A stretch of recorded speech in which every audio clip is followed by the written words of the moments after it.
Muito boa noite, uma alegria estar nesse webinar de hoje, que foi pensado de uma maneira muito especial, não só pelo tema, mas pelos nossos convidados também.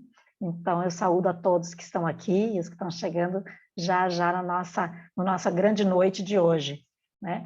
Essa noite foi possível pela parceria e a gente gosta também de trabalhar junto, que é o Jogo do Consumo e a Neo Connection, a qual eu coloquei aqui no chat, que vocês podem nos seguir nas nossas redes sociais. Então, fruto de tudo isso que está acontecendo esse webinar de hoje, e onde eu quero falar dos 4 executivos que viveram experiências fortíssimas na sua área de governança, no seu trabalho, e que hoje vêm aqui para compartilhar um pouco mais do que aprenderam, enfim, para ter essa troca, essa conversa muito gostosa com todos nós. Primeiro eu apresento o professor Marcelo Ramalho, que é professor na FGV e na USP e também consultor. O nosso segundo convidado, o senhor Marcos Escudeiro, que é consultor e conselheiro. O terceiro convidado, Eduardo de Araújo Santos, também com a vasta experiência nessa parte de governança, que é consultor na área do varejo. E, por último, não menos importante, nosso querido Sandro Benelli, que é conselheiro e, com muito orgulho, ele nos disse que está doutorando em ISG, né, que ele vai explicar também para a gente. Então, muito obrigado. Eu espero que realmente essa noite seja de grande aprendizagem para todos nós. E eu passo a palavra para o Marcelo, que vai estar conduzindo essa noite junto com a gente. Marcelo, a palavra é tua. Olá, boa noite, pessoal. Primeiro, agradeço a presença de todos e também daqueles que vão assistir gravado, né? Afinal de contas, a gente vai disponibilizar, então passe o link depois para as pessoas que você conhece. O Jogo do Consumo é uma dupla que começou a trabalhar, né, com varejo dentro de sala de aula, mas ela já vinha de outras experiências de muitos anos. E eu, como professor e o Escudeiro, montamos o Jogo do Consumo, que é um canal de conhecimento, um lugar onde a gente interage com empresas, com pessoas interessadas em conhecimento e crescimento profissional também. E aí eu convidei, né, nós fizemos essa parceria fantástica com a Neo Connection, através da Maria e da equipe fantástica que a Neo Connection possui, que o slogan deles é Conecte-se ao Conhecimento. Né? Olha só, quanta sinergia nos dois grupos, né? E a gente hoje tem tido muito sucesso nos nossos projetos. Muitos projetos que a gente tem pela frente. Eu vou compartilhar rapidamente, não é esse o nosso foco e nosso objetivo, mas você está vendo aí um grupo de professores, né, de alguns dos professores que estarão na segunda turma do curso Gerente de Supermercado 5.0. Esse curso existe graças ao esforço de todas essas pessoas envolvidas que estão na tela, desses 2 grupos do Jogo do Consumo, que é eu e o Escudeiro, e mais a Neo Connection, que realizamos a primeira turma com grande sucesso, um fantástico sucesso realmente para os gerentes de supermercado, né? Aquele que trabalha na loja e que precisa ter um conhecimento e um crescimento profissional em diversas áreas, para que ele possa realmente liderar uma equipe, liderar todos os processos, né? Gerenciar todos os processos aos quais ele está ligado. E aí, nosso grupo sempre busca trazer pessoas que estão realmente conectadas com o mercado, que estão totalmente estudando, pesquisando sobre o assunto. Mas, quando a gente fala do Sandro, do Eduardo, do Escudeiro, que os 3 aos quais a gente vai trabalhar hoje, que são referências no que fazem, e é um grande prazer a gente recebê-los no nosso webinar para falar um pouquinho sobre governança familiar. Esse é um tema muito interessante. Eu acho que falar um pouquinho sobre varejo, né? Pensar em varejo e pensar em empresa familiar, acho que as coisas ficam até meio que juntas, né? Se você vai pensando nas empresas de varejo, nas grandes empresas de varejo, né? Elas estão muito ligadas à gestão familiar e o seu sucesso ou não, ou as transformações que elas passaram por boas ou por mais gestões na sua transição, no seu crescimento, quando chegam os investidores. E aí, hoje, nós temos aqui, além de experiências próprias de pesquisadores, pessoas que pesquisam sobre o tema, mas também pessoas que passaram por gestões que estão voltadas para esse momento de transformação. Quando uma empresa começa muito mais amadora ou mais familiar, e ela começa a se ver diante de desafios de competitividade que a gente tem enfrentado aí num cenário competitivo muito hostil. Então, o Sandro foi o nosso grande convidado que eu sugeri para o grupo, depois a gente trouxe o Eduardo, eu e o Escudeiro, a gente foi convidando, compensando em como que a gente ia montar esse debate. E hoje eu vou convidá-los para falar um pouquinho, né? A começar pelo Eduardo, que tem aí uma história, uma forma de contar para a gente como que funcionou isso com ele, na experiência dele.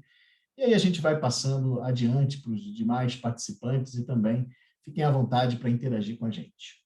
Eduardo, como é que esse tema vive literalmente no seu dia a dia e viveu nessa tua experiência que você tem no varejo? Marcelo, obrigado. Boa noite, pessoal. Boa noite a todos aí. Um grande prazer estar participando com vocês aqui. Muito obrigado pelo convite. E esse tema é um tema que durante muito tempo fez parte da minha vida e eu pensei muito a respeito do convite que vocês me fizeram para participar e eu entendi que eu poderia contar um pouco, rapidamente, contar um pouco da minha história, da minha experiência. Acho que vai ajudar bastante aí a criar um pano de fundo e pode ajudar aí no desenvolvimento da discussão, certo? Eu sou de uma empresa do Rio Grande do Sul e meu avô fundou uma família grande. Meu avô teve 11 filhos, né?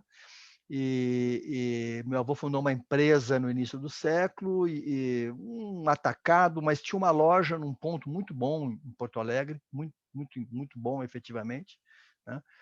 E o negócio se desenvolveu muito bem. Era um negócio voltado para comércio de couros, correias, artigos para sapateiros, uma coisa que bem do momento, né?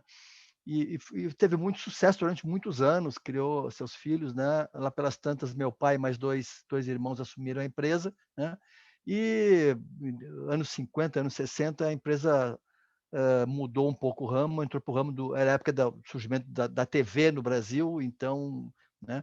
Logo depois o CDC, Crédito Direto ao Consumidor, e a empresa surfou essa onda e mudou para o ramo de eletrodomésticos, móveis, e teve essa época um crescimento muito grande, né? Então teve muito sucesso no Sul, certo? Eu vou encurtando a história. Lá, já mais adiante, eu tinha a liderança, empresa familiar, tinha meu tio, meu pai, um outro tio. Tinha um tio que era um líder em conteste, que era uma pessoa muito destacado, que era líder da família, o irmão mais velho, que tinha uma competência e conhecimento muito grande, né? Muito respeitado, não só no meio empresarial, mas no meio político, na sociedade do Rio Grande do Sul naquela época. E a empresa tinha lojas em todo o estado do Rio Grande do Sul, e aí teve um plano para expandir para um outro estado, e meu tio foi inaugurar a primeira loja, e exatamente na viagem para inaugurar a primeira loja, ele foi num avião pequeno, houve um acidente e ele faleceu, né? E foi uma situação assim absolutamente inesperada, né? Uma pessoa, uma idade jovem, né? Um líder, as ideias todas na cabeça, né? Os planos, né? E aí de uma hora para outra faleceu. Foi um caso super, foi um trauma, né? Me lembro, participei dessa história toda. Eu não estava na empresa da família, né? Eu já, obviamente que a gente se criou pensando com essa coisa de trabalhar com a família, os planos foram sendo feitos, as condições foram sendo estabelecidas, né? Para quem quisesse e queria concorrer a ser, né? Participar do processo de seleção. Eu optei estudei em Porto Alegre e vim para São Paulo para estudar mais ainda, fui para a GV trabalhar, sempre com o negócio na cabeça de que um dia eu vou ser chamado e vou trabalhar na empresa da família. Aconteceu isso. Como de fato o processo avançou, e em 87 houve um processo de seleção, fechou, e eu fui um dos selecionados, eu mais 3 primos que entramos, né, na empresa da família, né? Tinha passado. E aí tem um ponto importante, um momento histórico interessante, porque em 86 tivemos aí o plano cruzado, né? período de inflação, o plano cruzado teve um impacto bastante grande. A empresa passou bem pelo plano cruzado, teve um fôlego. Um pouco antes do plano cruzado, a empresa havia passado por um período bastante difícil, mas já sem o seu líder, mas o pessoal conseguiu, de alguma maneira, reverter a situação. Plano cruzado, a empresa teve um fôlego, então eles resolveram, em 87, avançar com o processo de sucessão. Nós entramos, né? Mas foi um período, foi contratado um profissional para ajudar na estruturação do processo, foi desenhado o processo como um todo, foi feito treinamento, capacitação, as pessoas foram sendo acompanhadas, havia um plano de trabalho. Assim, avaliando posteriormente, eu acredito que as coisas foram feitas assim, bem estruturadas, né? Com o que tinha no momento, naquela época, em termos do que fazer nesse processo, né? Certo? E fomos. O momento era muito turbulento, tivemos logo depois plano Collor 1, a inflação, depois do plano do Sarney voltou, eu me lembro assim de uma coisa maluca de inflação, de mudança de preço diário, quer dizer, uma situação super tumultuada em termos de gestão do processo, né? Mas a gente foi tocando e fomos seguindo o cronograma, foi avançando, certo? Havia, sempre que necessário, se buscava os profissionais do mercado, tinham bons profissionais. No caso, lá no Rio Grande do Sul, a gente trazia profissionais de São Paulo, quando fosse o caso, tinha um relacionamento muito bom com fornecedores. Então, era uma empresa familiar, mas havia uma camada muito boa de profissionais, né? Gente experiente do varejo também, certo? Né? Mas o momento foi muito... a gente passou por momentos muito tumultuados, plano cruzado, plano Collor 1, plano Collor 2, né? Plano real, o RV, plano real, e foi bastante complicado, e a empresa enfrentou muita dificuldade de operacional, dificuldade financeira, né? Algumas decisões acabaram sendo postergadas, outras não, né? A empresa já era, um ponto importante, a empresa era capital aberto, tinha um conselho de administração, tinha conselheiros independentes que participavam, que era gente competente, reconhecida pelo mercado, quer dizer, então havia isso também, certo? Se utilizava de alguns consultores eventualmente, mas não foi possível superar aquele momento difícil, né? E é interessante, depois você consegue, cabeça um pouco mais fria, avaliar, né? Foi um momento também que outras tantas importantes empresas do varejo, né, naquele momento, estou falando um pouco mais do chamado ramo duro, né? Que era a parte de eletrodomésticos, imóveis, né? Havia outras tantas empresas, né, que naquele momento também enfrentaram muita dificuldade. Na verdade, se a gente fizer uma perspectiva histórica, assim, foi um grupo de empresas que, num período curto, acabaram suspendendo as suas operações porque não conseguiram superar as dificuldades, né? E eu, particularmente, vivi por esse processo durante 8, 9 anos e chegou a certo momento que a gente, olha, vamos abortar o projeto porque, efetivamente, as coisas não saíram como a gente estava imaginando, né? E eu acabei saindo da empresa e desenvolvi uma outra carreira e hoje eu tô aqui em São Paulo. Então, obviamente que foi uma experiência foi muito difícil, mas uma boa experiência. Me levou depois a pensar muito, a refletir muito e a continuar estudando muito o assunto, né? Certo? Dizer, o que houve, né? Certo? Tá? Então, a conversar muito com os meus primos, a gente manteve sempre uma relação muito próxima, de troca de ideias, de conversa, né? Em algum momento as pessoas foram saindo, foram desenvolvendo suas carreiras e a empresa acabou encerrando suas operações, certo? Né? Uma empresa que chegou a ter 100 lojas, né? Certo? Né? E então o que eu vejo assim, só para jogar a bola, eu acho que foi feito um processo, né? Que é o que a gente tinha na época, né? Certo? E aparentemente se poderia fazer. A gente tentou muitas coisas, foram muitos movimentos, a coisa acabou não indo para frente, certo? Né? Contamos com a participação de profissionais que nos apoiaram, essa coisa toda, né? Comparando com hoje, eu acho que na época assim, não havia tanta informação como existe hoje, tantos cases, tanta gente, tanta oferta de conhecimento, né, a respeito do assunto. Então, mas a gente tinha essa possibilidade, né? Mas infelizmente a coisa não foi para frente, tá? Então, e aí a partir daí eu depois desenvolvi uma carreira na consultoria e tive a oportunidade de trabalhar com outras, e obviamente que eu comecei a acompanhar os cases todos aí, né? E de conviver com outras empresas familiares, né? E de sempre que possível utilizar aí essa minha experiência desse caso todo, né? Que eu passei. As pessoas normalmente quando falam em experiência a gente assume que são boas experiências. No meu caso, foi uma tremenda de uma experiência, mas foi uma experiência muito dolorida, vamos dizer assim, certo?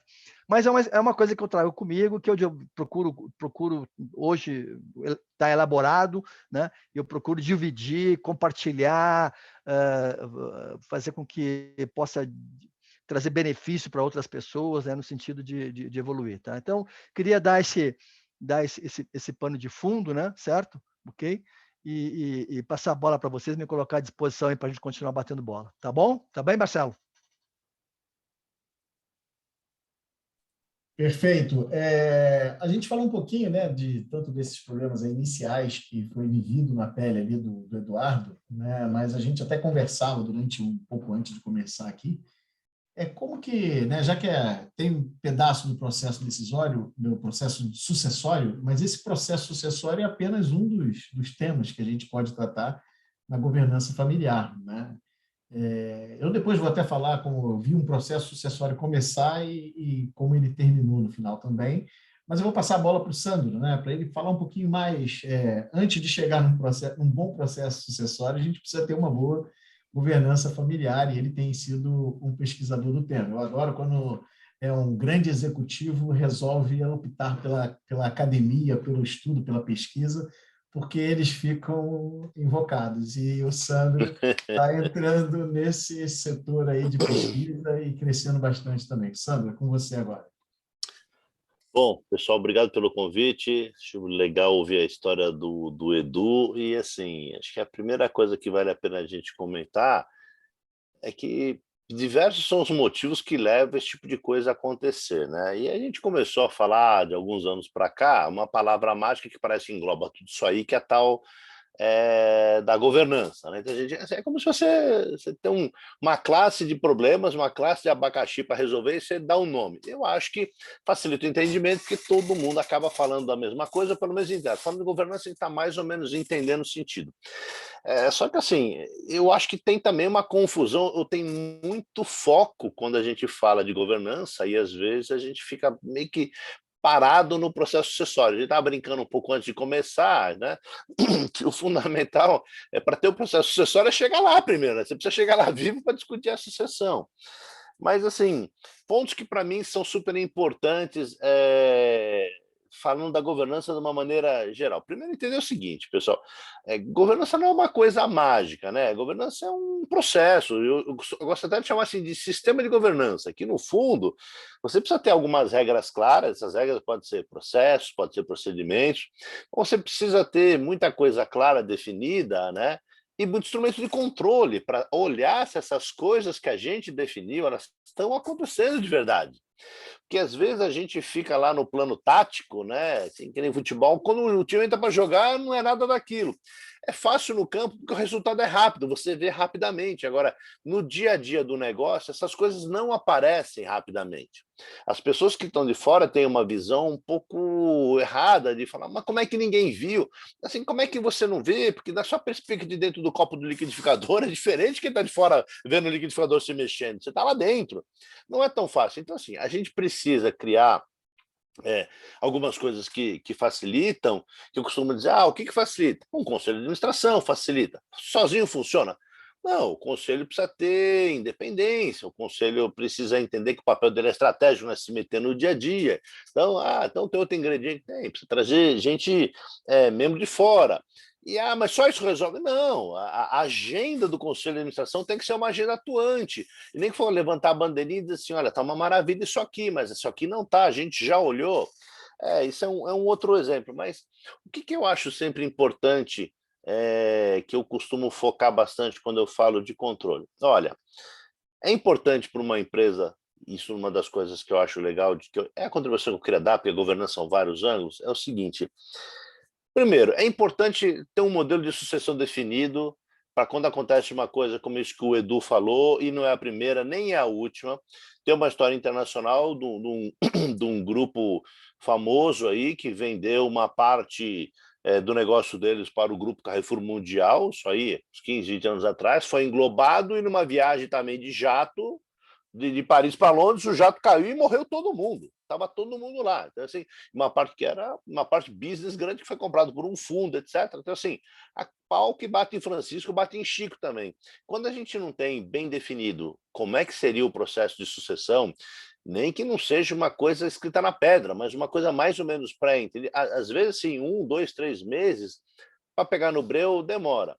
Outra coisa saindo fora disso, mas que eu gosto de dizer também, que é muito importante na governança, é assim, olha, a gente tem uma tendência na gestão, principalmente na primeira geração, que é uma geração que normalmente tirou a empresa do zero, construiu do zero, tem aquela liderança, vou exagerar aqui, mais ou menos messiânica, mas que levou lá a empresa, de ser pouco contestada. Então, são poucas as empresas que passam da primeira para a segunda fase, se essa pessoa não tiver a visão de que ela precisa estruturar e dar os exemplos. Aí, o que eu chamo de estruturar? A primeira coisa é definir algumas regras de decisão, definir quais são as regras dos processos de delegação, né? O que você faz, o que você não faz, o que você delega para 1, para 2, para 3, ou para 4, ou para uma parte da família, ou para executivos, como o Edu falou. Às vezes a empresa é grande, ela está lá com cheio de executivo capacitado, o que você delega, o que você não delega. E eu gosto de dizer assim, não é delegar qualquer coisa não, sabe, pessoal? Delegar coisas importantes, que é como é que é o processo de decisão de alocação de despesa ou de aprovação, qual é o processo de decisão de alocação de investimento. São processos importantíssimos. Eu gosto de dizer duas outras coisas também. É uma que eu chamo eu vou falar só mais 2 pontos, eu paro, tá, Ramalho? Tem ponto pra caramba, mas 2 que eu gosto de colocar. Um é que eu chamo assim de é, é um pouco de gerir a empresa numa perspectiva de mercado. Qual é o teu benchmark para você dizer estou indo bem ou estou indo mal? Não pode, pessoal, isso é muito importantíssimo na governança, você tirar a conclusão só estando lá dentro do liquidificador.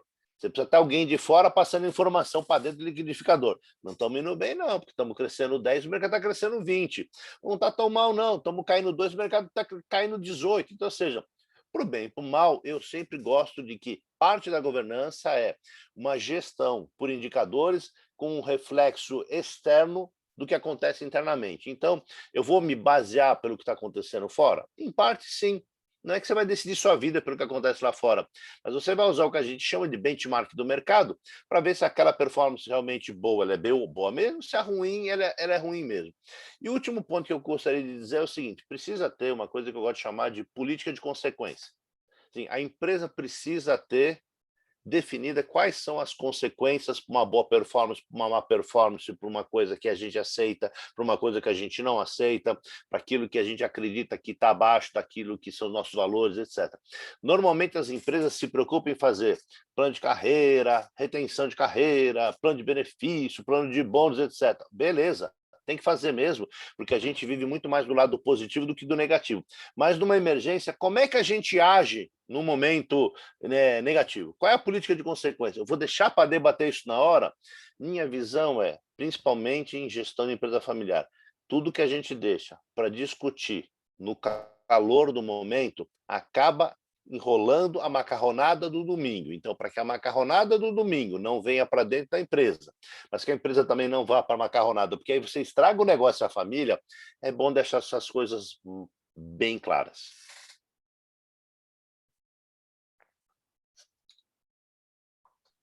Todo mundo conhece aí histórias de família em conflito dentro da organização, né? Em qualquer uma de situação, às vezes em crise. Às vezes o conflito não vem só quando tem um momento de crise, pode vir também no momento quando as coisas estão indo bem demais, porque aí também existe o jogo de interesses e tudo mais, né? Eu, quando trabalhei nessa empresa familiar que eu citei no começo, eu era muito novo, era um garoto, mas eu era considerado quase que o filho do dono, né? Então, eu entrei quase que como alguém que tinha aquele respaldo, né? De chegar sem mandar um currículo. Mas eu comecei por baixo, ali carregando caixa, na produção. E junto comigo, né, entrou um outro também, que era quase um filho, que entrou numa outra área, né, numa área administrativa, mas também em baixo nível. Até aí é interessante, a gente não começou com cargos bons dentro da organização. Porém, por a gente ser quase filhos, né, o que aconteceu? A gente tinha uma carreira meteórica, a gente cresceu muito rápido dentro da empresa, e isso não incomodou a empresa, porque a empresa estava voltada para esse tipo de gestão. Porém, eu e o outro profissional, a gente saiu, né? A gente saiu da empresa porque a gente viu que a nossa carreira não ia sair daquilo, né? A gente ia viver apadrinhado, e eu não queria isso, eu queria aprender, queria crescer, queria ter desafios, e saí da organização, fui trabalhar na Deloitte, na Xerox, enfim, em outras empresas, e esse outro profissional virou um pesquisador, é um doutor de uma universidade brasileira e morou na Suíça durante muito tempo, trabalhando no projeto Genoma. Né? Então, a gente vê que todo o ambiente interno, ele vivido por pessoas até que não são da família, como eu não era, apesar de ser ali meio que me sentindo como, afeta a vida de todo mundo, né? Não afeta só dos familiares. Né? E o Escudeiro agora vai contar para a gente como é que isso aconteceu na gestão que ele trabalhou, que é gestão de varejo, né, gente? Porque escudeiro e varejo são palavras que andam meio juntas aí, né, Escudeiro? Então, eu estava ouvindo vocês aí contando as histórias, a história do Eduardo, e o interessante da história do Eduardo é que ele foi vivida num momento difícil do mercado do varejo. Ele não falou aí, mas quando eles encerraram a atividade deles, encerrou a atividade Casa Centro, Gearonso, Arapuã, Mapping, Mesbla, quantas empresas que se encerraram naquele momento. Eu acho que até a parte de governança familiar dele me pareceu que estava bem resolvida, né? Mas a provocação do Marcelo tem a ver porque eu praticamente trabalhei com várias famílias, né, do varejo e vi vários problemas acontecerem, né? Primeiro eu entrei no grupo Pão de Açúcar, o que eu vou falar que são coisas públicas, então não tenho constrangimento nenhum de falar. Todo mundo sabe que o Abílio estava brigando com os irmãos nos anos 90, final dos anos 80 e 90, a empresa não ia bem. E depois, na sequência, trabalhamos com a abertura de capital e a gente viu o que aquela disputa gerou para a empresa, né? A empresa perdeu muito naquele final dos anos 80, perdeu muito com a saída, porque saiu o capital da empresa, na verdade, com a saída dos irmãos, depois entrou em processo jurídico a questão das ações, o Abílio ficou com a gestão, mas ainda não tinha as ações, a maioria das ações, né? E isso foi um problema dentro da empresa até conseguir se resolver isso aí. Depois, outras empresas que tem hoje, que passei também, de atacado, cisão, briga de irmãos velhos por causa dos filhos primos, né? E aí, cisão de empresa, que aí empresa que ia bem, como o Marcelo falou, a empresa ia bem para caramba, faturava 700 milhões e resolveram brigar na justiça para separar, né? E separou, e um ramo cresceu muito e o outro não cresceu, né? E, recentemente, isso é público, né? Tivemos uma das grandes empresas de varejo do Brasil, que era no Piauí, a Carvalho e Fernandes, que separou, o casal brigou, né? Na verdade, o marido e mulher separaram a empresa e ficou um grupo com o marido, outro grupo com a esposa, e uma parte está disparando o desenvolvimento, outra parte não. O que eu sempre trabalhando com dono, né, com patrão, e a gente percebe que a grande questão dessas empresas que vão bem é a questão do poder, do ego, né? E esse é o maior problema. Eu acho que de todos os lugares que eu passei, é a questão do ego e a questão do carisma de quem toca, né? Eu tive a oportunidade de trabalhar diretamente. Eu vou falar do Abílio, porque foi o que todo mundo conhece, é mais fácil, né? Você fala assim, uma empresa que faturava bilhões, cujo dono, toda quarta-feira de manhã, ia visitar a concorrência, né? Ele não precisava mais fazer isso, mas ele ia visitar. É o cara que sabia o preço do omo, o preço do extrato de tomate, né? Que tinha aquilo na veia. E mais que isso, né, quem me contou a história do Pão de Açúcar não foi o Abílio, foi o pai dele, que tive o prazer de conviver muito com o seu Valentim, que a gente chamava de seu Santos. E quem criou o negócio foi o Abílio, né? Quem criou, quem veio com a ideia do supermercado. Ele casou em 1959, se formou na GV em 59, casou e foi passar um mês na Europa e veio com essa ideia de fazer supermercado. Os irmãos dele eram bem menor. Quando os irmãos entraram na empresa, o Abílio já tinha feito supermercado. Então, o seu Santos sempre ficou do lado do Abílio e contou essa história, né? E eu vejo o seguinte, né? Uma das empresas em que houve cisão, eu vou até contar aqui, porque acho que não tem problema, que o mercado todo sabe também, foi da onde surgiu a origem do Tenda. Eu vou contar essa história um pedacinho. Houve uma cisão no Atacado Vila Nova, uma briga praticamente entre os primos, né? Porque, na verdade, quem mandava na empresa ainda eram os tios velhos, o pai e os tios, né? E houve uma cisão jurídica, uma briga feia e tal. Nessa cisão nasceu o Tenda, e hoje você percebe que essa geração que criou o Tenda há 20 anos deixou a empresa. A empresa está 100% profissionalizada, né? Porque eles já pensando no que eles viveram no passado, não querem que os filhos deles vivam isso, né? Então, já profissionalizaram 100% da empresa. Hoje não tem mais nenhum dos irmãos primos, né, originalmente primos, na gestão da empresa, e o Tenda, aí, uma das maiores empresas de atacarejo no Brasil, todo mundo aqui, pelo menos, concentrado no estado de São Paulo, com lojas em Angola também, né? Vi outras empresas também, que não só familiar, né?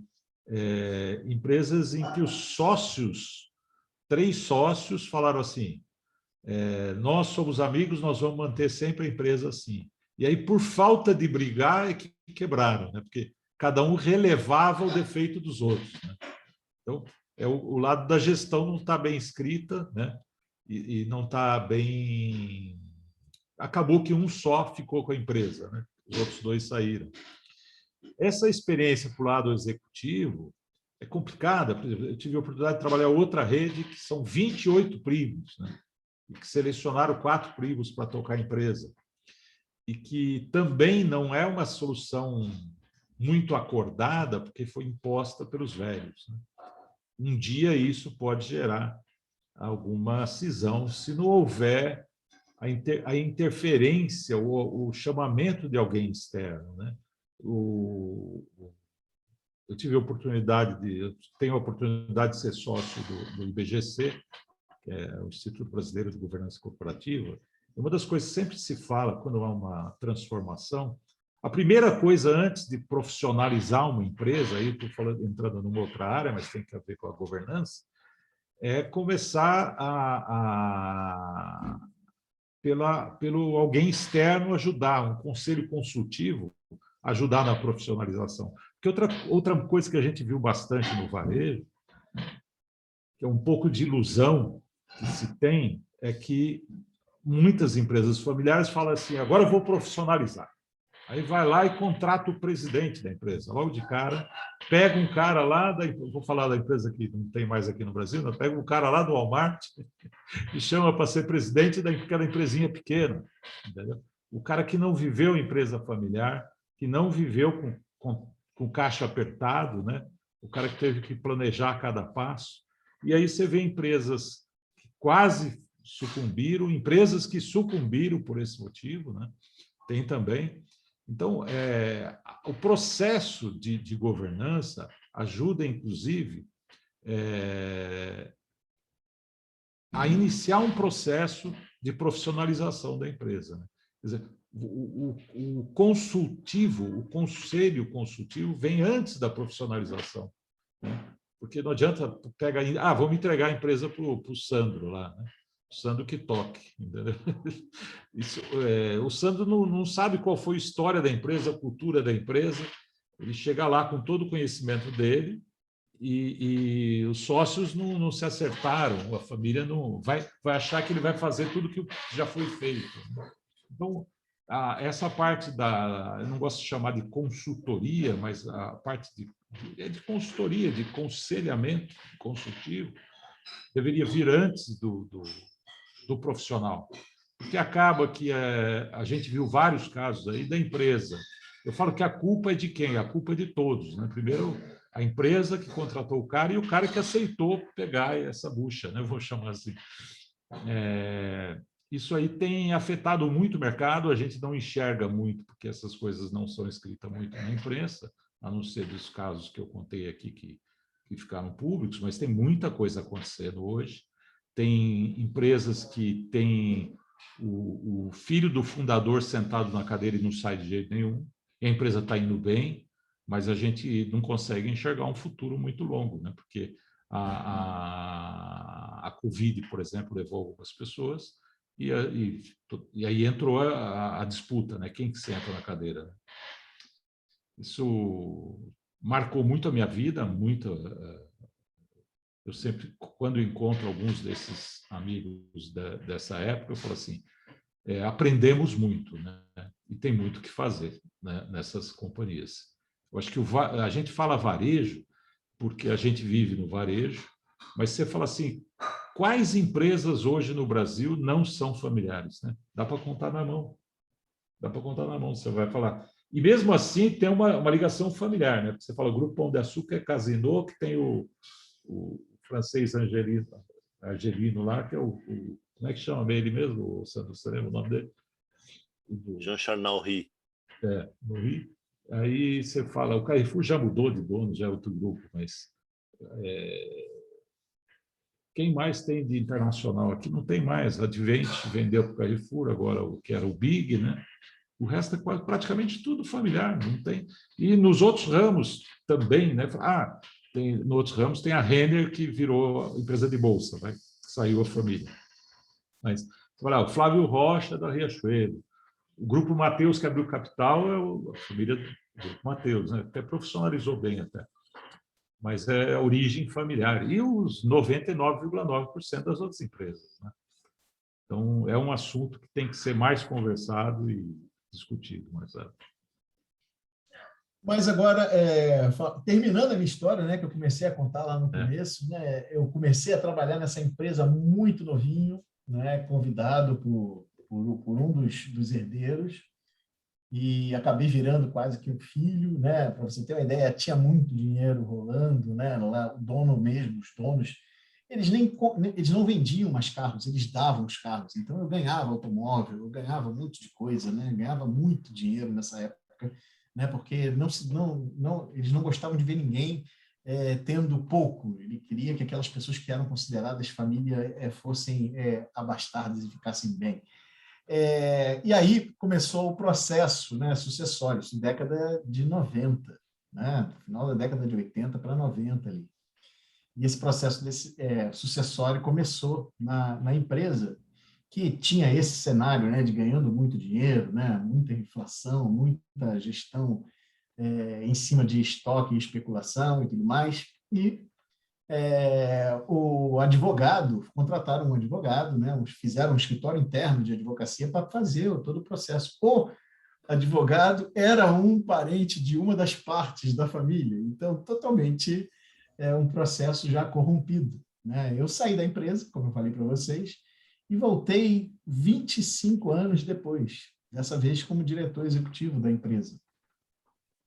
E a empresa ainda estava vivendo males de um processo sucessório que não se concluiu e que não tinha bom êxito e estava sofrendo. Ou seja, a governança familiar foi deixada de lado durante 25 anos, né? E agora que o patriarca estava com câncer, né, e precisando se afastar, ele continuava trabalhando porque a presença dele era o que gerava algum equilíbrio ainda dentro da administração, e aí ele teve a ideia de me contratar primeiro como consultor. Eu organizei a empresa primeiro, tanto financeira, economicamente, e também algumas questões relacionadas a marketing. E aí, logo depois, ele me convidou para assumir a direção da empresa, para tentar fazer com que a empresa passasse por um cenário, ficasse mais competitiva, voltasse a ser competitiva, porque nesses 25 anos, com uma gestão desastrada, uma governança familiar totalmente desastrosa, ela acabou perdendo competitividade, e quando você perde competitividade, você passa a não ser mais interessante para o mercado já não te olha com os olhos que te olhava lá atrás. Então, a governança familiar, o resultado é no mercado. O mercado não vai te perdoar se você faz uma governança ruim, se você faz uma administração ruim, porque você era o queridinho nos anos 90, como essa empresa era, né? Ele vai ser hostil com você também, né? Então, essa é uma história que eu vivi. Outra história que eu vivi também interessante, uma empresa ítalo-brasileira que aí eu já estava como consultor, em que os quatro irmãos ali, cada um tinha um pensamento diferente sobre a organização, né? Quando você tem pessoas com interesses, que às vezes não digo nem que são interesses pessoais, mas até como eles veem a empresa, né, de uma forma tão diferente uma da outra, né, a gente optou, eu e o outro consultor, a sugerir para a empresa, porque ela estava num caos e num ambiente tão ruim, que foi a cisão. O grupo, né, se dividiu, cada um pegou a parte que lhe interessava, né? Continuaram trabalhando de uma forma meio associada ali, mas de uma forma muito mais saudável para os próprios interessados, né? Uma empresa alemã muito grande, multinacional, que eu fui quando era consultor internacional e aí dava assistência aqui no Brasil, e que também tinha essa gestão familiar, essas empresas que o sobrenome é o nome da empresa, né? Essa empresa, eu vi a melhor governança familiar que eu já vi até hoje.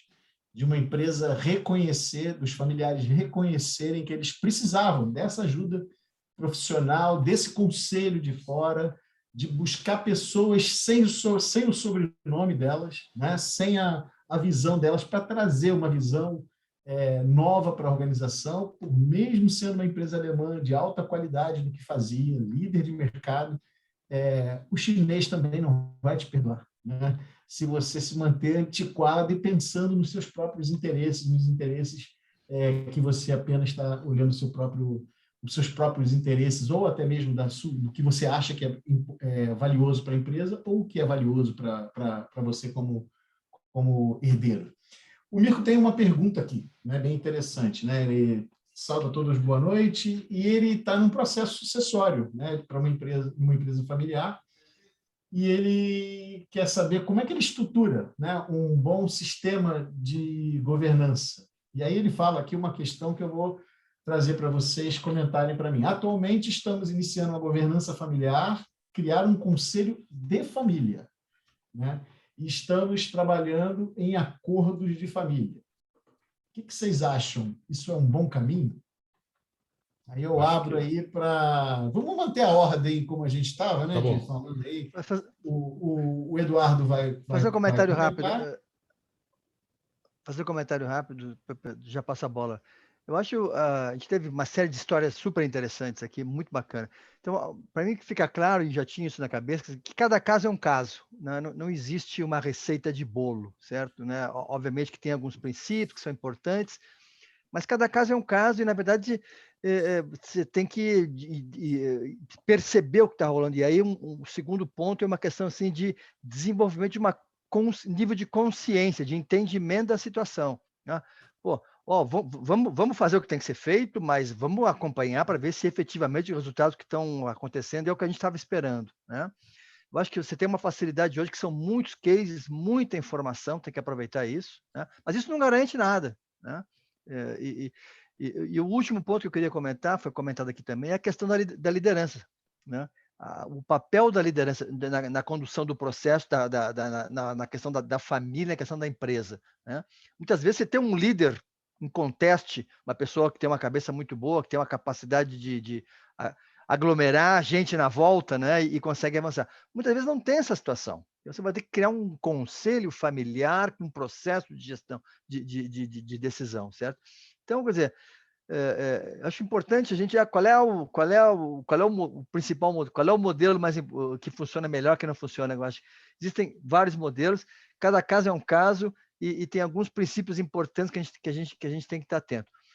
O bom é que hoje você tem muita informação, certo? Você tem muita possibilidade, tem muitos cases, né, de sucesso bom e muitos cases que, apesar de toda a organização não foram para frente, isso pode ajudar muito. Essa é a minha contribuição para a dúvida do Mirka, espero ter ajudado.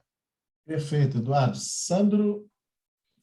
Bom, vamos lá, vou tentar ajudar um pouco, porque o que ele perguntou um pouco a minha tese do mestrado, se bem que a minha tese é um caso específico, que é uma sucessão profissional. Então, a primeira coisa que eu acho que vale a pena a gente pensar é o seguinte, né? Se a empresa, Mirko, está no momento adequado para essa discussão, né? Se isso é só fogo de palha ou se ela está madura. Então, assim, a primeira coisa que eu acho importante é considerar se a gente está no timing adequado para fazer cada coisa. A segunda é se deixar muito claro, como o Edu falou, se o candidato ou os candidatos que podem, assim, porventura, numa sucessão interna da família, se apresentarem, se eles estão qualificados, e aí eu queria deixar uma coisa assim muito clara, a gente geralmente só pensa na qualificação técnica e não é o ponto. Ele precisa ser emocionalmente qualificado também. A gente relega para lá os aspectos emocionais, os aspectos de capacidade de liderança. Pessoal, não é todo mundo que nasceu para ser presidente de empresa, não é todo mundo que nasceu para ser diretor de empresa. Tem gente que não quer, tem gente que quer, mas não consegue. E a gente vê muito acontecer por uma questão, às vezes, de hierarquia de sucessão. O filho mais velho, o primo mais velho assume, ele vira presidente, mas é um cara que não seria presidente em lugar nenhum, exceto na empresa da família dele. Isso é fácil de pegar? Não é. Mas eu acho que também é muito importante não desconsiderar aquele outro ponto que eu comentei, que é o lado emocional. Se a pessoa, às vezes, tem uma preparação emocional, ela acha que tem, mas ela precisa ser submetida a um assessment, e a melhor coisa que eu aconselho para todo mundo é, como o Edu falou, agora tem informação para tudo, contrata uma empresa externa para fazer o assessment nos candidatos, que aí não sobra para a família decidir se o meu filho é mais inteligente que o seu, se o meu primo é mais inteligente que o seu. Isso trava o processo sucessório. Assim, o outro aspecto que eu acho importante a gente sempre dizer é assim, precisa estabelecer sistemas claros de controle. O sucessor não é o fundador. Vai começar a gerar problema de confiança ou desconfiança de controle cruzado, que é assim, poxa, o papai fazia isso tão bem, né? Mas não sei se o meu irmão está fazendo igual. Ou são dois. Cara, o nosso primo cede, você tem certeza? Você tá fazendo? Então, assim, não pode ter essas dúvidas. Então, você tem que ter sistemas claros que a gente não deixe a sucessão cair na subjetividade. Ela precisa ter sistemas que dê respostas concretas e objetivas para dúvidas claras que a gente tem. Porque as dúvidas, elas são sempre corretas e pertinentes. O problema é como a gente soluciona a dúvida. Se você não soluciona a dúvida, você está no mato sem cachorro. O último ponto que eu queria sugerir é o seguinte: apoio externo sempre. Porque o apoio externo, ele evita uma coisa que eu já comentei, ele evita de que, assim, qual é o problema da sucessão quando tem mais um sucessor?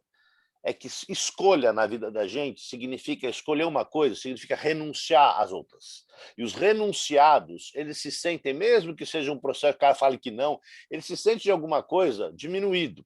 Então, para que essa escolha não recaia do ponto de vista psicológico sobre um membro da família, é melhor ter um apoio externo. Porque todas as vezes em que a gente não faz isso com apoio externo e essa decisão fica para um suporte externo, é óbvio que a decisão final sempre vai ser da família, mas embasada por uma coisa, eu não sou o que estou falando, é o senhor ABC, especialista em assessment de empresa familiar. O que acontece? Geralmente a gente passa por como eu chamo assim, uma política de acomodação de perdedores. Começa a dar carguinho aqui e ali para irmão, primo, não sei o quê, e gera uma coisa ingovernável para o cara que está assumindo. Então, assim, tem vários aspectos que eu acho que vale a pena você olhar depois com calma, mas eu sempre cito o seguinte: saiba, claro, se o momento é adequado, se você tem instrumento de controle adequado, se a pessoa que vocês acham que quer e que é boa, se ela quer, às vezes ela não quer, e aí é melhor partir logo para uma sucessão externa, e se você pega apoio externo desde o começo. Eu acho que isso faz toda a diferença. Escudeiro, complementa com algo? Pelo que eu li aqui a pergunta do Mirko, né, eu concordo com o que ele está falando aqui. Cada caso é um caso, sem dúvida nenhuma. Mas se existe uma terceira geração, nós estamos falando que deve ter várias pessoas da família, né, ou vários herdeiros. do negócio. Sem dúvida nenhuma, fica claro que você tem que separar o que é família e o que é negócio. Então, é muito importante isso, para não misturar. Então, o conselho de família é a família, não tem nada a ver com o negócio. Se discute sobre o negócio, mas não o negócio, né? Discute sobre quem vai gerir, discute quem do grupo vai continuar. Pode não ser sucessão, pode ser simplesmente a gestão, né? Pode ser uma questão de discutir gestão e não de sucessão. Mas é muito claro que, se existe vários herdeiros, o conselho de família é antes do conselho da empresa. São coisas distintas. Isso está certíssimo. Não tem... quem fez isso não se arrependeu. Existe hoje, eu tenho um amigo banqueiro, tá? que trata isso assim. Eu tenho um amigo, prefiro não falar o nome dele, mas ele era o maior acionista de um banco. Morreu o principal executivo, o principal fundador do banco, e ele era sobrinho longínquo. Quando morreu, puseram ele de presidente do grupo. Um cara riquíssimo, de um grande banco. E ele, de 2 anos depois, ele conseguiu sair, porque ele não gostava daquilo, entendeu? Às vezes eu tinha negócios que eu fazia com ele que não tinha nada a ver com banco, e às vezes eu falava, Escudeiro, semana que vem esquece que eu tenho reunião de conselho todo dia das empresas do grupo, não sei o quê. Ele não gostava daquilo. Então, o conselho de família sempre tem que ser separado da empresa, né? Não pode, tem que ser criado fora da empresa. Ainda mais, estou imaginando, numa terceira geração, quantas pessoas devem ter, né? Já são primos, né? Pelo menos.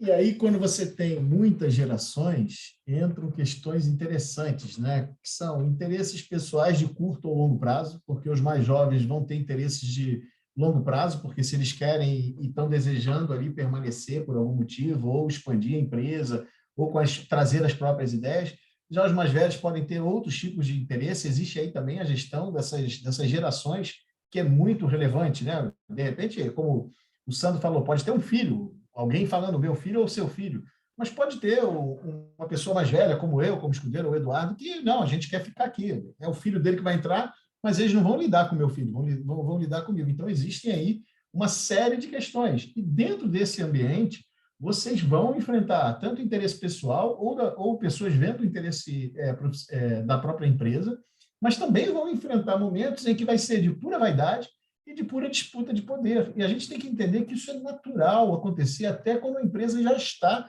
profissional, né? Quando ela já está sob uma gestão profissional. Todos nós aqui já trabalhamos com empresas que já não estavam em um ambiente familiar, e a vaidade também existia, e a disputa de poder também existia. E isso não quer dizer que é uma particularidade, ela apenas tem questões que diferenciam um pouco, porque as pessoas se conhecem e tem questões aí, talvez, sentimentais, emocionais de longo prazo, de, às vezes, mágoa e ressentimentos que vêm de muito tempo, que precisam ser administrados, né? De alguma forma, e como o Escudeiro falou, para que isso não ocorra e contamine o ambiente da empresa, isso tem que ser de maneira destacada e separada. Antes de passar Amália, aí para... eu só queria fazer um comentário, deixa eu Claro. só fazer um comentário, eu quero complementar uma coisa que eu acho importante. A gente está colocando aqui sobre um ângulo que é super importante da sucessão, que é quando a gente tem múltiplas opções. Mas às vezes acontece o contrário. Às vezes acontece o seguinte, porque em geral, vou só fazer uma pequena volta para trás, né? Porque aqui todo mundo é varejista. A gente olha o Walmart, ele começou com uma lojinha pequenininha com São Alto lá em Bentonville, no meio do nada. Todo mundo começou assim, mas nem todo mundo vira o Walmart. Esse é o ponto. O que acontece? Que, em geral, o negócio cresce numa progressão aritmética e a família numa progressão geométrica. Então, muito que a gente vê por aí, o negócio fica desinteressante para a família. Há momentos em que nenhum sucessor está afim de pôr o pé lá, porque fala, cara, eu vou ganhar menos aqui, vou me incomodar, e sou sócio igual, eu vou ser executivo fora. Então, assim, é importante também considerar isso no Conselho de Família, quais são as regras, porque senão, às vezes, o único cara que fala, tá bom, levanta a mão, que você fala, pelo amor de Deus, esse não. E na falta dessa coisa tá bem clara, porque assim, a gente tá brincando, mas isso que eu tô falando acontece na maioria das empresas, tá? Você vai para empresa de quarta, quinta geração, pouquíssima, nem assim, isso é estudo da própria KPMG, que faz todo ano, nem 1% quer estar na gestão. Nem 1%. Quer dizer o seguinte, a empresa está na quinta geração, ninguém quer tocar. Isso é um problema? Não, não é um problema, desde que esteja as regras esclarecidas. E a gente sempre costuma assim, abordar o problema do tipo, eu tenho 3 candidatos, quem é o melhor? Eu vou dizer assim, cara, às vezes você não tem nenhum candidato, porque a empresa ela não cresce tanto como cresce a família. E você vai dividindo tanto capital que ela se desinteressa. E é óbvio que é mais um motivo para a gente para não dividir embaixo e ter as holdings familiares, que é para poder preservar o negócio íntegro e o conselho familiar está aqui, a holding está aqui, o conselho familiar está aqui, a administração está aqui. Tá? Eu acho, desculpa de interromper, mas é que assim, eu vejo muita discussão do tipo assim, sobram candidatos, falta cadeira. Eu falei, cara, eu já vi um monte de sobra cadeira e não tem candidato. O candidato que você tem, não é o que você quer. Fantástico, sensacional, Sandro. Agora eu queria que vocês pontuassem para mim, para a gente vai partir para a nossa fase final aí das nossas reflexões. E eu vou fazer ao contrário, né? Vamos começar pelo Escudeiro, depois vamos passar pelo Eduardo, não, depois pelo Sandro e terminar no Eduardo, fazer o contrário aí para quebrar um pouquinho. Se eu colocasse para vocês aqui alguns desafios, a pergunta é aberta, mas eu vou deixar aqui algumas ideias para vocês pensarem, porque são os que eu, pensando assim, quais são os desafios da governança familiar, né? Que eu passei por algumas, uma essa que eu comentei, e as outras como consultor, de alguma forma eu vivi ou de longe como observador, ou mesmo como estando ali na parte de execução. Quais os desafios da governança familiar, né? Já que a gente, no começo, né, o Sandro trouxe aquele nosso debate inicial, de que antes de chegar numa boa sucessão, você precisa ter uma boa governança, né? Então, pensa aí nos desafios, né? O Escudeiro falando para mim aí, eu vou falar aqui alguns, talvez o profissionalismo, né? A definição de papéis, conflitos internos, né? Controle financeiro, que eu acho que é uma parte que às vezes entra nesse tema, né? Porque é onde as pessoas acham que é a parte mais importante, talvez, e a própria sucessão, né? Que a gente já comentou bastante, talvez esse desafio já tenha sido bem trabalhado por nós. Vamos começar pelo Eduardo, depois o Sandro, depois o Escudeiro. Não, ao contrário, desculpa. Contrário. Por isso que o Eduardo estava distraído ali, com o microfone desligado. Escudeiro, depois o Sandro e termina no Eduardo, é isso. Não é o contrário. Agora está certo, não está, gente? Então, tá certo. Eu volto naquilo que cada caso é um caso, né? Eu estava aqui escutando, enquanto cada um fala, a gente fica voltando à memória das histórias e tudo mais, né? Eu falo assim, então a grande questão que é justamente quando a empresa está em crise, é muito difícil tratar desse assunto. Eu estava lembrando de uma conversa que eu tive com um amigo recente, um pouquinho antes da pandemia, né? Que ele é sócio de uma indústria, né? E o pai dele faleceu recente. O pai dele era muito conhecido no mercado, mas ele era segundo filho. Ele era filho de um segundo casamento, entendeu? E mais atuante na empresa. E o pai dele morreu. E agora está uma disputa que não tem quem faça acordo familiar, que virou jurídico o negócio. Então, eu falo assim, o grande momento que a gente vê, e conversando com ele, conversando com outras empresas, é quando a empresa está bem, né? É discutir esse assunto quando a empresa está bem. Porque quando a empresa está mal, é muito difícil, é muito, muito difícil. Um dos casos que eu falei aí, só para você ter uma ideia, eu vou contar o comecinho aqui, uma coisa complexa, né? Porque isso é uma história já muito antiga, né? O fundador de uma empresa, hoje já está na quarta geração profissional, mas o fundador de uma empresa trabalhava com o filho mais velho, né? E bem, trabalhava bem e tal, o negócio cresceu, expandiu. Aí ele falou assim, o sujeito, tem que tomar cuidado para falar o nome, porque é tudo conhecido, né? sujeito, vou passar a empresa para vocês, né? Então, você que sempre me ajudou, você sempre esteve do meu lado, você vai ficar com 49,5%. Olha o detalhe. Você fica com 49,5%, o teu irmão vou dar 25,25%, e para o teu tio, que também sempre nos ajudou, é um tio novo, 25,25%. Né? Pô, eu e meu irmão, nós temos 70%. Né? E cresceram e continuaram crescendo. Só que aí veio a segunda geração, né? E continuaram crescendo. Só que uma geração, um dos filhos, desse primeiro filho, foram estudar, todo mundo estudou, os outros também estudaram, mas esse pessoal do mais velho resolveu montar uma unidade 100% profissional, uma terceira unidade de negócio 100% profissional. Né? Esse segundo grupo, que eram 2 sócios que tinham 25,25, tinham muito mais filhos, então tinham muito mais gente para entrar dentro da empresa. E acharam um absurdo ter uma unidade que não tinha ninguém da família. E aí se juntaram. Então, o irmão do cara com outro tio, 25,25, mais 50,5. Né? Entraram na justiça tirando o poder do outro, que tinha 49,5. E isso porque uma empresa que ia bem para caramba, não tinha nada. Era simplesmente uma questão de ego entre os primos, né? Ego e poder. Né? Eu quero um lugar na empresa. O cara se formou lá em veterinária e queria ser diretor dentro de uma empresa de varejo. Né? Não tinha nada a ver, porque todo mundo queria ficar dentro da empresa. Bom, no final de muita briga, e briga feia, teve polícia, teve coisas, tomada de unidade, coisa desse tipo. Depois de 3, 4 anos de muito dinheiro gasto, com levantamento com advogados e tudo mais, houve um acordo, vamos dizer assim. Mas foi muito traumático para todo mundo, até para nós que eu fazia um projeto de consultoria lá, fiz por alguns anos. Então, eu falo assim, o desafio é saber que tem que começar o quanto antes. Eu acho que isso não é um desafio. Tem que começar o quanto antes. Se não começou, tem que começar. Não adianta falar assim, amanhã começa. Né? Eu acho que toda empresa familiar tem que começar já.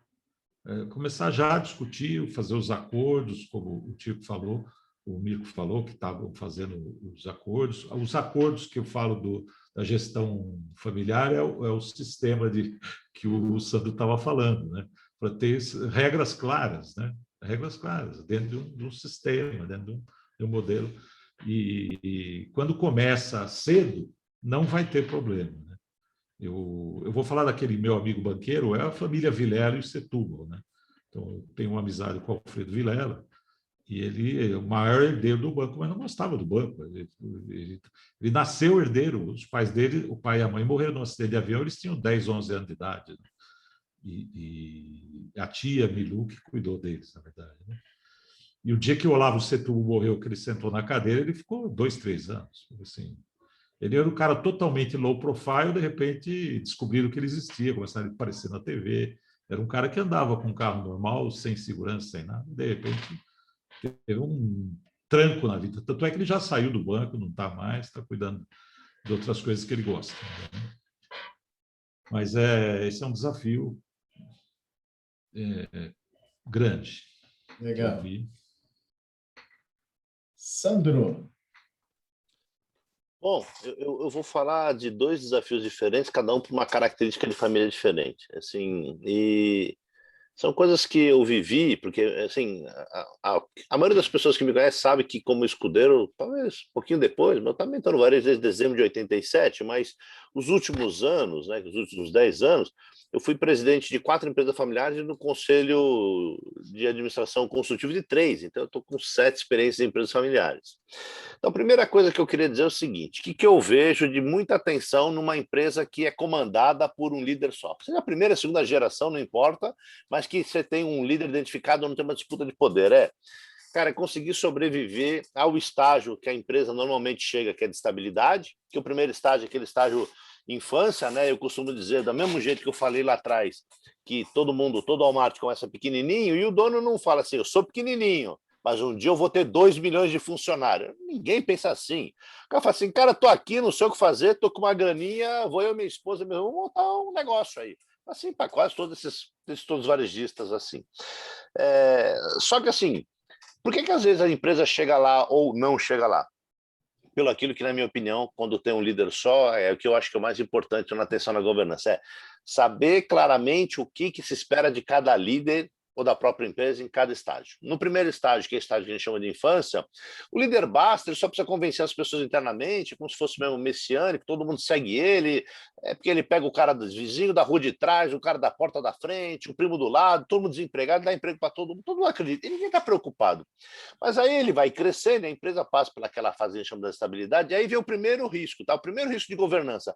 Ele precisa entender que ele precisa começar a conversar e convencer o cara externo, porque ele tem que se ligar com o stakeholder. Então, assim, ele tem que convencer. Esse é já o risco da fase 2. Tem que convencer o dono do banco que ele é crível, o parceiro que fornece para ele, o cara que quer ser o empregado dele, mas não vem para qualquer coisa. Então, assim, esse é o segundo ponto. E impressionante que a maioria das empresas morrem nessa fase, porque elas não percebem que ela precisa passar para a terceira fase. Porque essa fase, às vezes, ela dura gerações. Que a terceira fase é a fase da tal da perenização. Porque na fase de estabilidade, você não precisa muito do dono, da presença daquela pessoa. Você precisa olhar e falar assim, ali vai o seu escudeiro, ele que é o dono, ou ele é o filho do fundador. Na fase da perenização, já não. É o que o escudeiro falou da Renner. Vira lá uma True Corporation, uma empresa de... Quem é o dono? Não sei quem é o dono, o capital está pulverizado. Passar nessa liderança individual da primeira para a segunda fase é o risco. Quando a empresa, não importa que geração está, na primeira ou na segunda, ela já é multicomandada, não estou falando multicontrolada, porque pode ter um conselho de família, como o Mirko falou, e só tem um cara mandando. Mas não, tem uma divisão de poder, copresidentes, primos diretores, e assim não fica claro. E aí o cara do marketing tem o mesmo poder de operações. Assim. O que eu acho que tem um problemaço aí atenção ao comportamento da família. Isso é o mais importante e é aí que desanda a governança, no comportamento da família. E não são coisas sofisticadas, são coisas simples. É como a gente resolve pequenos problemas para que eles não cresçam, como a gente não releva pequeno problema porque isso vira um problema grande e depois vai ter a recíproca, já que eu fui condescendente com o seu problema, seja agora com o meu, já que eu fui condescendente com o seu filho, seja com o meu, e essa coisa desanda. E por último, tem uma coisa que acontece em família, que é a tal da riqueza socioemocional. A riqueza socioemocional é toda aquela riqueza que você tem que não tem a ver com dinheiro. O que é isso? Poder, fama. O cara está lá e fala assim, olha, seu escudeiro, ou aquele negócio, você aceita, o delegado fala com você, o prefeito te atende, o cara da Câmara. Isso tem contrapartida, porque às vezes o cara traz o fla-flu para dentro da empresa, porque a riqueza socioemocional, ela exige de você um comportamento de reciprocidade com a comunidade. Então, assim, empresas monocomandadas, na minha opinião, o que é mais importante na governança? É a atenção para saber se em cada fase que a empresa está, ela está liderada de maneira correta. Empresa multicomandada é atenção ao comportamento, porque vai dar conflito. Tudo que tem 2 donos morre gordo ou morre de fome. Perfeito. Eduardo. 2 minutos. Eu acho que esse ponto que o Sandro comentou é importante e eu resumiria isso chamando de consciência. Desenvolver essa consciência familiar no sentido, e não é simples, falar é fácil, mas não é simples, né? De entender qual a solução adequada, qual o contexto, né? Certo? Né? E trabalhar forte para a questão da harmonia familiar. O Sandro comentou isso aí também. Né? De alguma maneira, encontrar qual é o ponto de equilíbrio, né? O escudeiro trouxe muitos casos aí, mas precisa encontrar o ponto de equilíbrio, né? Porque o negócio só vai permanecer familiar se eu de alguma maneira conseguir ter alguma harmonia familiar, né? É a questão da empresa familiar, controle familiar, gestão profissional, né? E na gestão profissional eventualmente posso até ter alguém da família que é competente. Quantos casos a gente conhece de pessoas da família que são executivos super competentes, que seriam executivos de qualquer empresa do mercado, né? Mas eu acho que esse é um ponto... por exemplo, esse é um ponto importante, né? E dizer o seguinte, a empresa familiar tem um papel fundamental na economia brasileira, economia mundial, no Brasil principalmente, e tem um desafio imenso pela frente aí. É fundamental que a empresa familiar continue se desenvolvendo, né? Porque tem uma característica super importante, que é a visão de longo prazo, que é um característico da empresa familiar, né? Porque da minha família, eu estou aqui, vou ficar aqui, então acaba desenvolvendo essa visão de longo prazo, que é fundamental para o desenvolvimento dos negócios. Eu acho que é isso. Obrigado aí, pessoal. Legal, obrigado, Eduardo. A Débora está comentando sobre profissionais que entram dentro da empresa que são familiares. Eu conheço uma de varejo, né, que alguns níveis gerenciais o familiar não entra independente, não existe uma condição para ele entrar. Ele só entra em níveis mais baixos, de analista, alguns cargos mais abaixo. É a condição. Caso você tenha desenvolvido a sua carreira e você está bem, você virou um diretor de uma outra empresa, você é gerente de uma outra empresa, se quiser entrar na nossa empresa, vai ter que dar uns passos para trás, descer uns degraus, porque a única forma não será com o analista. Isso foi uma forma de barrar os gerentes chegarem, né, que já chegam mandando, que já chegam criando, porque a empresa deve ter passado por isso, né, de você... eu e o Escudeiro conhecemos alguns executivos que o diretor de operação ou o financeiro, cada hora está lidando com um parente diferente num cargo de gerência, ganhando um alto salário. Isso praticamente não dá para administrar um cenário desse. Então, essa empresa que é competitiva de mercado, que está crescendo no mercado brasileiro, no varejo brasileiro, está passando por ele, colocou isso como uma barreira. É uma forma muito interessante de você fazer.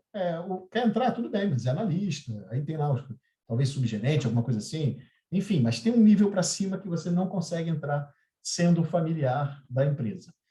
Agora, partindo já para as finalizações, em uma frase, eu quero só agradecer a todos, né? Antes de passar para a Maria, eu vou fazer uma passagenzinha, Maria, para eles darem o boa noite deles, e depois aí eu passo para você. Eu quero agradecer a presença de todos e todos que estão assistindo a gravação.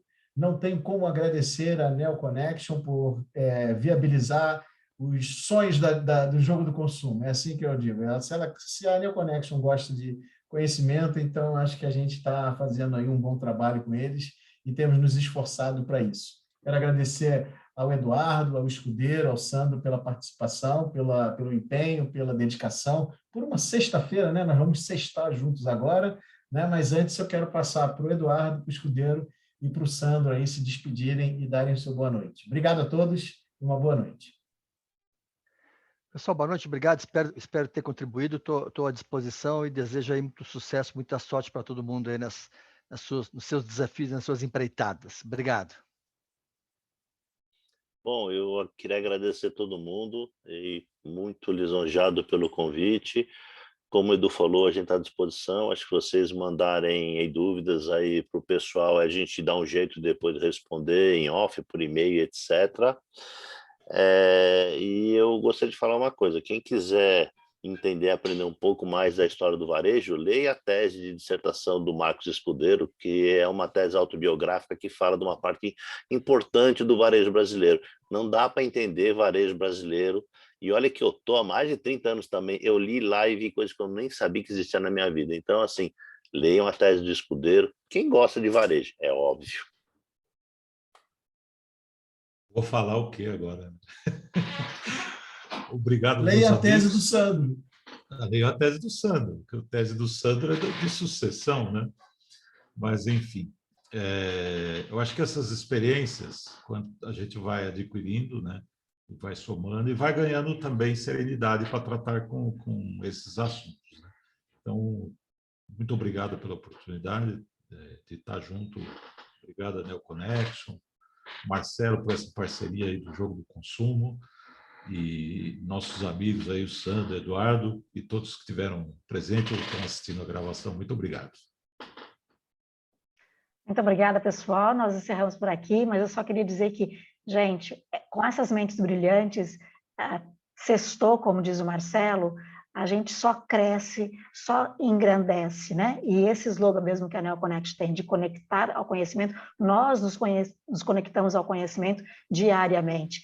Eu, como atuo com desenvolvimento de líderes, quando vocês começam a falar de comportamento, né? De como é que é esse cabo de guerra, que muitas das vezes os negócios sucumbem justamente porque você está olhando para si e não para o benefício social que essas organizações realmente têm como compromisso, não só com seus colaboradores, mas realmente trazer um compromisso com a nação, com a economia e com essa permanência toda. Então, a gente percebe o quanto que é importante, como o Benelli falou, do assessment, como é importante realmente você conhecer e ter pessoas nos cargos estratégicos, mas pela competência, né? Então, eu fiquei maravilhada hoje com o tema que vocês trouxeram, e eu espero que a gente possa fazer outros mais, e uma boa noite para vocês e um bom descanso a todos.